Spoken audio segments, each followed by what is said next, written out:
We're back to the Dvar Malchut, which is a speech that the Lubavitcher Rebbe gave right in the beginning of of 19.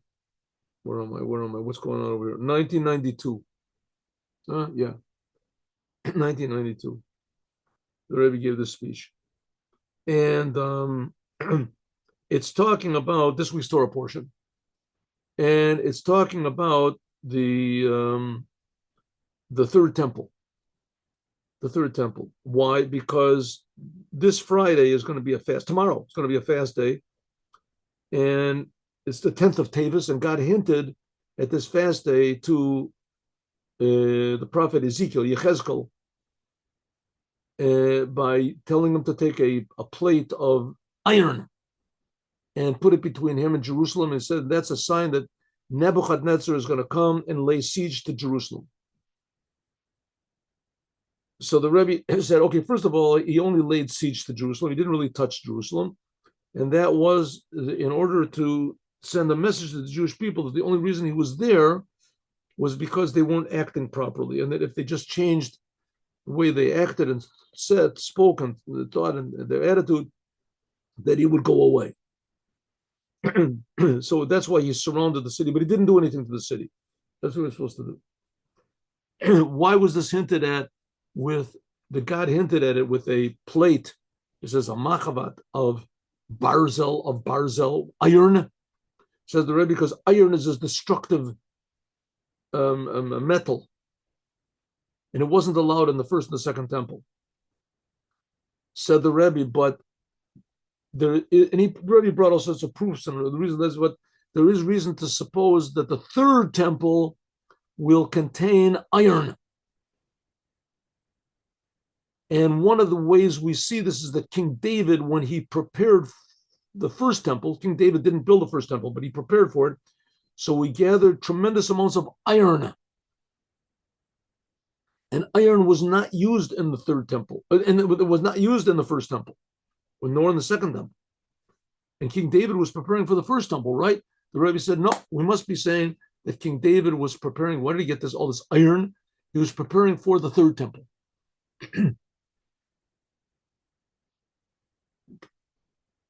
So that taking something terrible, iron, and transforming it to something good, that in a way is the whole story of Judaism.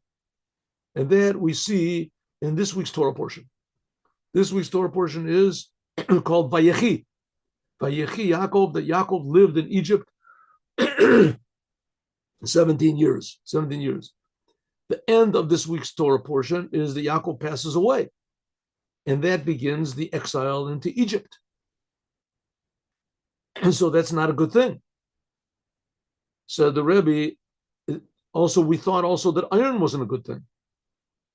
But in the end, it's all going to transform to good. That's what we're waiting for. That's the third temple. That's going to be the third redemption. We were redeemed from Egypt. We were redeemed from Babylon. And now we're going to be redeemed from what says from Edom.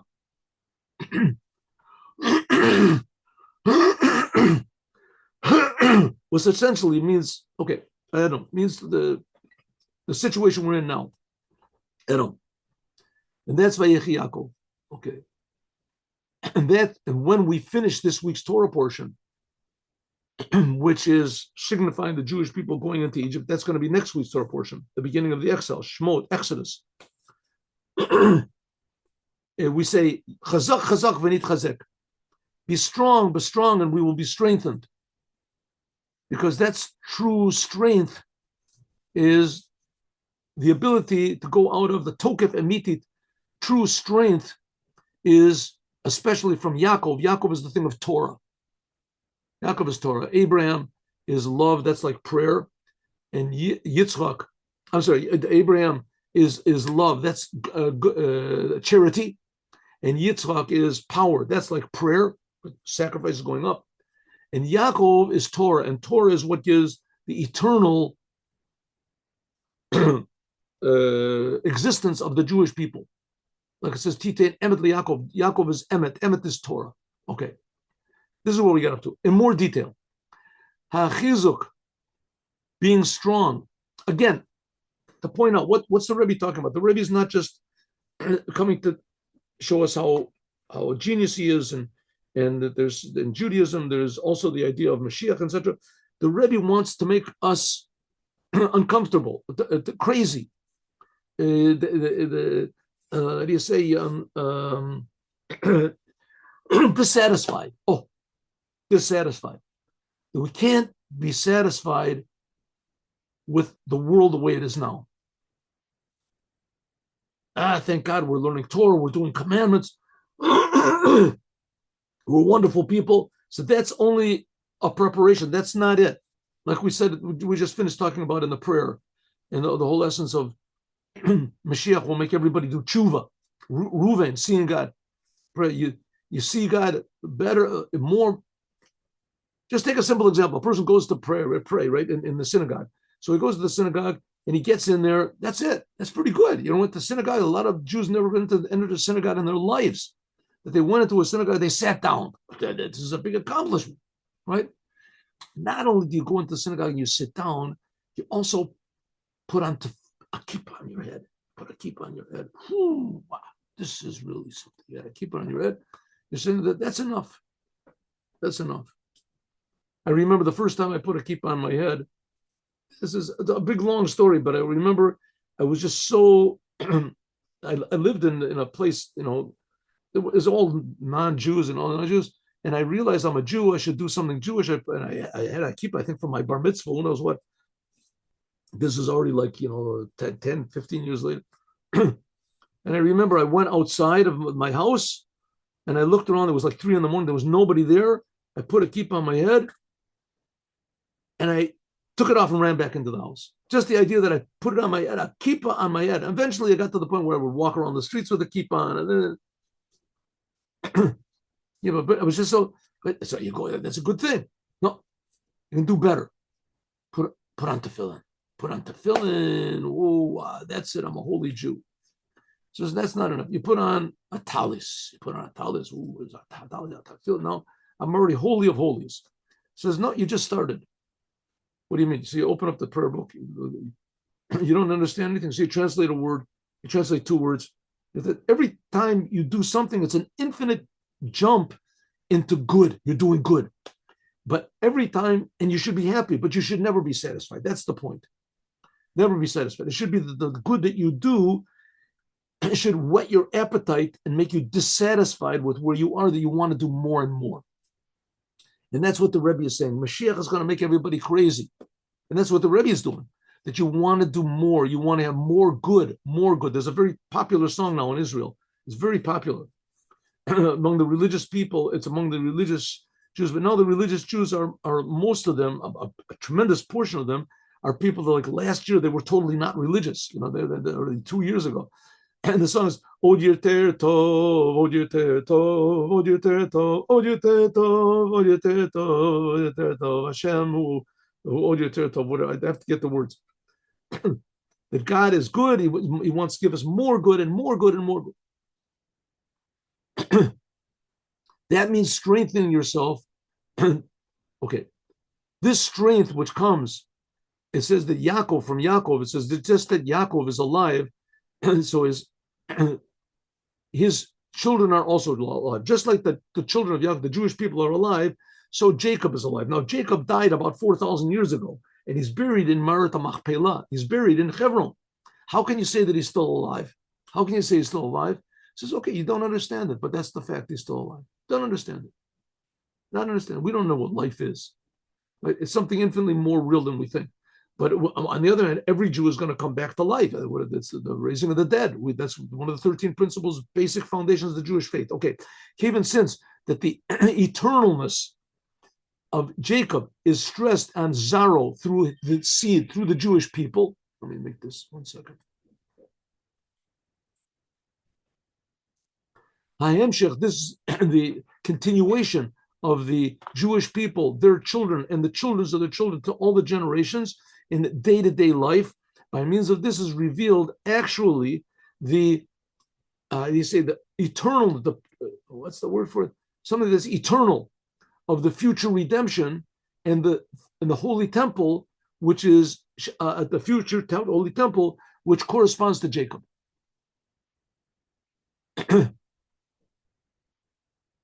I want to stress this again because this is a big thing I just thought of the other day. I think it's pretty good, actually. Everybody says life is very short. So Judaism is coming to tell you that life is infinitely long. It's infinitely long. You live in this body, you live in another body, you live in this world, you live in the world to come, you're in heaven, but life itself is infinitely long. And you as a person, maybe in the next incarnation, you're not called, Sam Gross. Maybe you're called, Joe, whatever it is, Klein or something like that. But nevertheless, the soul is eternal, and good things that you do are eternal. I think this is pretty much true for everybody, non-Jews also. Okay, the Rebbe here is an expert on Jews. We talk about, but I think the soul is an eternal thing, and by means of this is revealed, and that's what Yaakov wants to reveal, that the eternalness and the constancy of the future redemption, the reality will be revealed. This is stressed especially in this week's Torah portion. It says, "Vayishtacha Yisrael al Rosh Hamita." It says when Yosef came to visit his father, it says his father was dying, so Yosef came to visit him. So Yosef came with his two sons. He says that in Israel, which is Yaakov, he bowed down al Rosh Hamita. Vayishtacha Yisrael al Rosh Hamita. Why? Because why did he bow down? Because his bed, his offspring, his children were complete. The bed means also the bed, but also it means his offspring, his family. Therefore, he gave blessings to all of the 12 tribes. He blessed them, all of them. Was to call Yud Beit Shvatim, that it was all the 12 tribes of the Jewish people were all complete, whole, which that includes all of the Jewish people to this very day, including all the converts, etc. And this is revealed, the eternalness of the life of Yaakov, Yaakov's eternal life, I've sold to all the end, to all generations. It's inside of every single Jew. That in this power goes out, we will go out, and we will leave the exile to the redemption. Because all the exile is just a lack of awareness of the Creator, the lack of the eternal soul, which is enlivening us. That's our identity. It's when this is missing, that's exile. We can say that what it says that his seed is alive. This hints at that in the exile. This is the union of Zuriah, Zaro. The Jewish people are called the seed of Jacob. This comes to show us that the Jewish people are planted. They are planted. That this is the idea of Techilas Tzmicha. That's the idea. They were planted to make something grow out of them. What's going to grow out of the Jewish people? The future redemption. Like we said before in the previous chapter. Bezeo, previous paragraph. Bezeo, that's the whole idea of the chizuk, why we say chazak, chazak, v'nit chazek, all the time of the exile. Well, we have to be strengthened. We say chazak, chazak, v'nit chazek at the end of this week's Torah portion when we're going into exile. The next week's Torah portion is going to be talking about how the Jewish people, the exile began, right? The exile, and since we know that the reason that we're in the world is not to be in the world, like a seed. You don't put the seed in the ground because you want to bury seeds. There's something wrong with the seeds. You want to get rid of them and bury them. No, you put them in the ground in order that they should grow up, something brand new. Smichas geula, a true redemption by means of our deeds and our service all the time of the exile. We are just seeds. And something amazing is going to grow from us. According to this, now we can understand the connection between Vayechi, Yaakov, to the 10th day of Tevis. The 10th day of Tevis, the fast day, which is going to be tomorrow, is stressed. And that it is the beginning of the destruction and this beginning of the exile that we're in now. The Matzor, when there was laid siege, when Jerusalem was put under siege, this is the beginning of the third temple, which is going to be built, which will be powerful, eternal. Like we said, it'll be made of iron. Therefore, Korim Az Parshas Vayechi. Therefore, we read Vayechi, that in Parshas Vayechi is stressed that in the beginning of the exile, going down into Egypt, this is not a bad thing. This includes in it, and it's really the beginning of the redemption of the Jews, just like planting a seed. You put it in the ground and you think that's it. The farmer is crazy. He had all these seeds. He could have made 100 loaves of bread from all these seeds. What is he putting them in the ground for? Suddenly it grows up. Wheat grows up. You never would dream, with stalks, with this, and each now we can make 1,000,000 loaves of bread. Right? Dugma Caesarea. So therefore, the Jewish people are put into the exile. It's something like planting a seed, Zaro B'chaim. That this is include the idea of growing something up, and what's going to grow up? Something eternal. This, says the Rebbe, I'll make this even more interesting. The connection, which is what it says, that just as the seed of Jacob is alive, so Jacob is alive. That the tokef of Barzel, that's the power of iron, of holiness. That the destruction of the Holy Temple was by means of iron, but destructive iron, not holy iron. Who hatchalat v'tokef abarzel b'beit hamikdash. This was the beginning of the constructive and holy iron, which is going to be in the future, like we said before. Since that the seed of Yaakov, okay, again, where does this idea come from? It says in the Torah, it says in the Talmud, was it in the Gemara in Tainus? It says Yaakov Avinu lo meit. Yaakov did not die. Yaakov did not die. So one of the rabbis said Yaakov didn't die. So the other rabbi said, "What are you talking about? He didn't die." It says in the Torah that they embalmed him and that they planted him they buried him. So he answered back, "It just looked like he died. He didn't really die. The fact is, just like his children are alive, so are he alive." And it brings a sentence that says that his children are alive. Just as the Jewish people are alive, Yaakov is alive. So the simple meaning is that there is not a simple meaning, that Yaakov was buried and he wasn't bound, but he's still alive. Just as the Jewish people are alive, right? They're here. You see, there's Jews. Physically, they're here. So Jacob is physically alive. You don't see it, you don't know it. Okay, that's the fact. But the Rebbe is giving something a little bit deeper.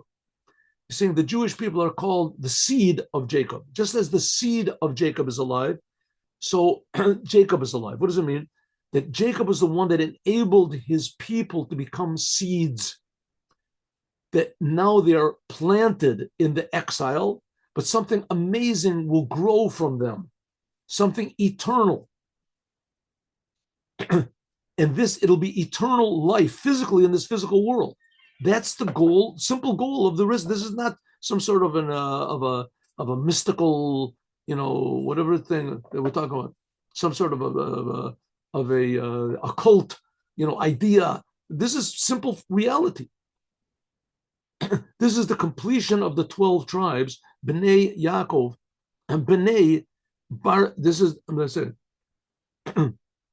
of the Shvatim, the sons of the four mothers, and the first letters are the sons of Barzel, Bila, Rachel, Zilpah, and Leah of Kedusha. That's what's called Arvanah Barzel. Israel is praised that its stones are iron. Avanah, not just the stones, but also the builders. Don't say Avanah, it's stones, but it's builders. Bonah. Also the language of its sons. Banim, these are the sons of Barzel, Bila, Rachel, Zilpah, Leah. That's the power of the Jewish people. That by means of the strength of them in matters of holiness, now when we're in the exile, that's what it means, that the stones are iron.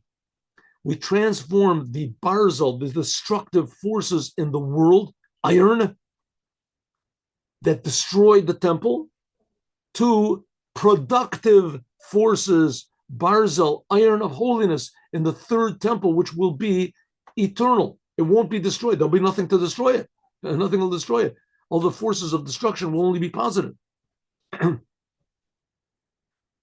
Our generation, says the Rebbe, I'm sorry, and like we said before, especially in our generation, and especially this year, said the Rebbe, our generation is the last generation of exile, and it is the first generation of the redemption. There's a lot of different meanings of this, but one meaning is that you can take it whichever way you want to. You can say that it's the last generation of exile, that the bad things are finished, that we said Ketsa Yamin, or we can say it's the beginning of the redemption. Ketsa Yamin. It's the beginning of the redemption. How it is, wherever it is, good things are happening that, I mean, it's so good we can't really appreciate, but the good things are happening. Maybe we can say an example, and I'll let's say a farmer plants seeds in the ground, right? He plants seeds in the ground, and he plants them in the seeds in the ground, and his son looks at his father and says, "What are you doing, Dad? We had all these seeds. We could have made loaves of bread. We're hungry. Wanted this." And his father said, "No, we'll eat raw potatoes or something like that, and you'll see." So the father, let's say they move somewhere else. The grandson comes back he comes back a month later. He sees the fields. These fields belong to your father. He says, "Oh, look, what's going on over there? What's going on in the field?" Comes back the next day, sees things are growing up. They're growing up. There's all of a sudden, in 2 weeks or 3 weeks, the field is filled with wheat, grains of wheat as far as the eye can see, and waving in the wind. Beautiful. What is this thing? These are little grains. Who would believe such a thing? Those little grains. I remember my father told me that he thought that grandpa was crazy, and that's why they left. He left it there. And now I see that this is amazing. But at first, when it's growing up, you don't know what's going on. What's going on? All of a sudden, it's growing up from the ground. It's growing up. These stalks are growing up. They're just coming up from the ground on their own. They're just pushing up the ground. And there's thousands, there's millions of them. They're growing all over the place. What's going on? It's the same thing with the redemption. Things are happening. They're growing. We don't understand what's going on. Never saw such a thing like this. All of a sudden, it's growing up. Kodas, like the previous Rebbe said, Yosef, that he's the Yosef of our generation. The whole thing is talking about Yosef, right? The previous Lubavitcher Rebbe his name was Yosef Yitzchak, called Yosef because he was named after the first Yosef that we're reading here. That Yosef said, Pakad Yifkodetchem, that Yosef was the one that announced that you're going into exile and you're going to go out. Pakad Yifkodetchem. Yifkodetchem, sorry. But Allah etchem, and God, don't worry, you're going to go into exile, but God will take you out of exile. This, he was prophesying what was going to be 200 years later, right? And the Eretz Asher Nishba, you'll come to the land that God promised to Abraham, to Yitzchak, and Yaakov. Shekavar nishalmo kol maseyim. The Rebbe says you've already been promised everything. Ukavar kalu kol kitzim. All the ends have been projected. Ukavar asu tshuva, and everyone did tshuva. Says the Rebbe, everything is finished. That's this week's Torah portion, right at the end of this week's Torah portion. And says the Rebbe, we've been through. The Rebbe said, I'm talking to you now, you people. You're at the end of this whole process. You have no idea. I mean, a lot of the people that he spoke to did have ideas because they were in, communist prison and they escaped. But this has been going on for the Jewish people for almost 2,000 years of exile. The Jews have been murdered and killed and raped and burned and chopped up and driven out from one place to another. And they still held on to their Judaism. Okay, that's it. Says the Rebbe, that's it. And they still hold on to the Judaism after all that. So the Rebbe said, everything has been done. Everything has been. Why doesn't Moshiach come? I don't know. Says the Rebbe, nevertheless, maybe we just don't recognize it. But we're at the end of the exile, finished. Now the Rebbe said this 30 years ago. So obviously, something must be happening now that we're not fully aware of. Let's even, says the Rebbe, even more. This was the year Tavshin Nun Beit. This was a year. This year is relevant, especially to the beginning of the redemption of the Jewish people. All the ends finished. There's two ends, like there's two ends to a piece of rope. You have two ends.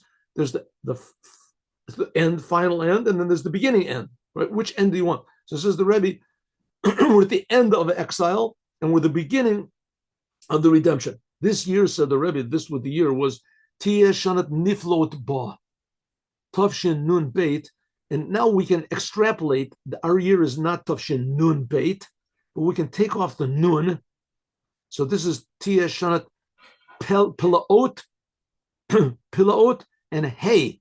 So let's make something up and say this is the year of Pilaot, which is the same word, miracles, Hashem, of God. Why not? We're going to do it. any case, what the Rebbe said back then is still relevant now, because a good thing never goes away. So the Rebbe already planted the seed. He said, this is the year of there's miracles in it. Ba kol mikol kol. This refers to the future redemption by means of the Moshiach. In the days of going out of Egypt, I will show you miracles. That then will be everything we talked about, and it'll be a way of miracles. Our year, it'll be pla'ot, same word. And even more. Ba'od ba'uyikar, 1 second. And this is the main thing.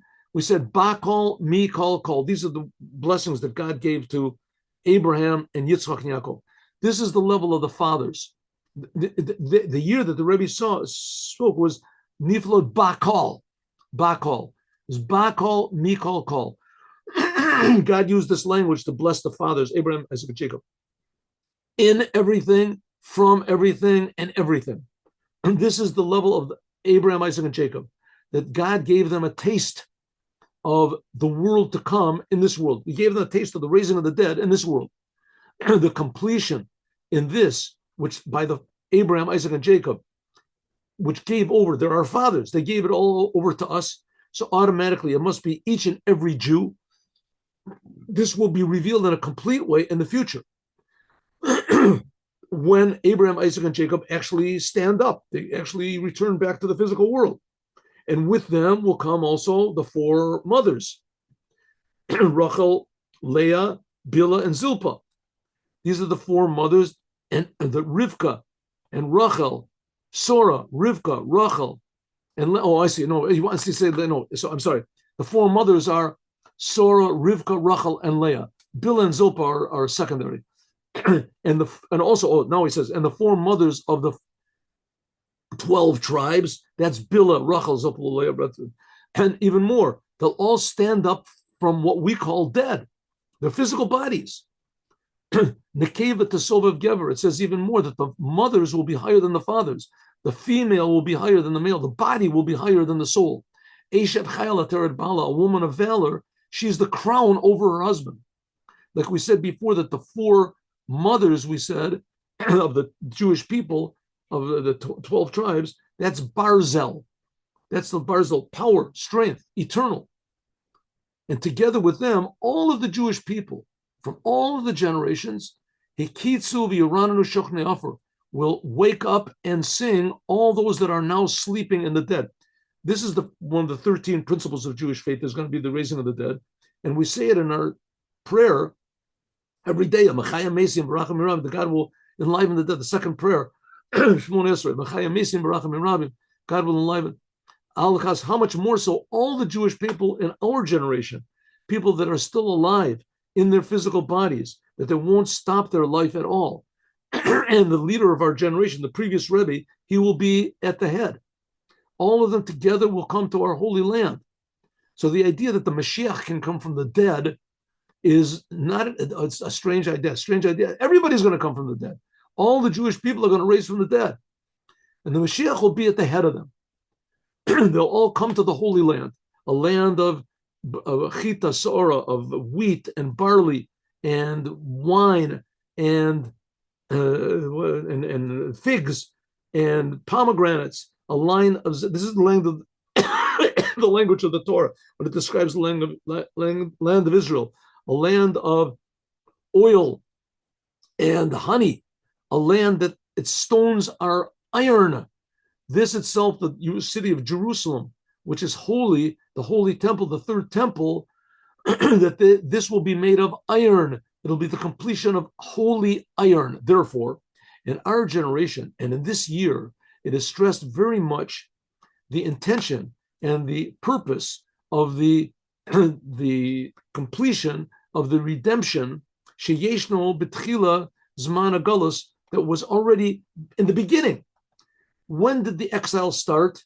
In this week's Torah portion that we're talking about, that Yaakov and his sons went down to Egypt, and Yosef and all of his brothers, they died. That's going to be next week. That's when the exile started. But there was already planted over there the going out of exile. How much more so after we've already done, this is almost 4,000 years later, after the Jews went into Egypt, take it from Miyad immediately, will come the future redemption in the third temple, but Paul Bagila, actually. Let's say the Jews actually, they went into exile, I guess, 3,500 years ago, a little bit more, 3,500, 600 years ago. And that's when they went into exile, because they got out of exile 3,300 years ago. That's when we got the Torah. That then we will see that instead of laying siege to Jerusalem, it'll be even more, it'll be a widening of Jerusalem. Like it says, Ra'ama v'yashva tachtea, that it'll be, how do you say, exalted. That Jerusalem will extend, the holiness of Jerusalem will be extended. Like it says, Prazos Teshav Yerushalayim, Jerusalem will be spread out. The holiness of Jerusalem will be spread far beyond its walls. Because it says in the future, Jerusalem is going to spread out all over the whole land of Israel, and the land of Israel is going to spread out over the whole entire world. The holiness of Jerusalem, the Jewish people. The holiness of Jerusalem and Israel will spread out over the whole entire world. Israel will still be holier, and Jerusalem will still be holier, but the holiness which is now in the Holy of Holies will be present in the whole land of Israel, and the land with the holiness presently in the land of Israel will be in the whole world.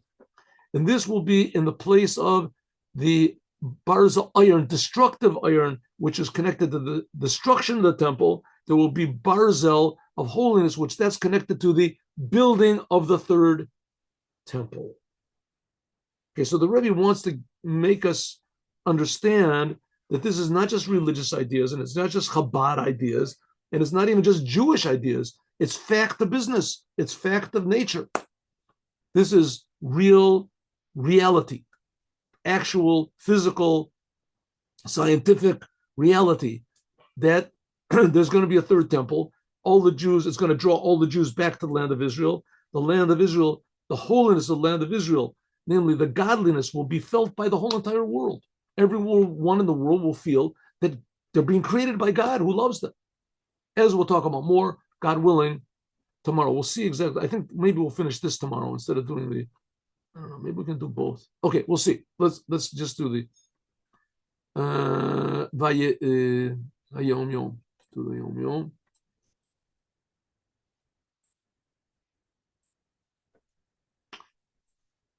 Okay, Yom Yom.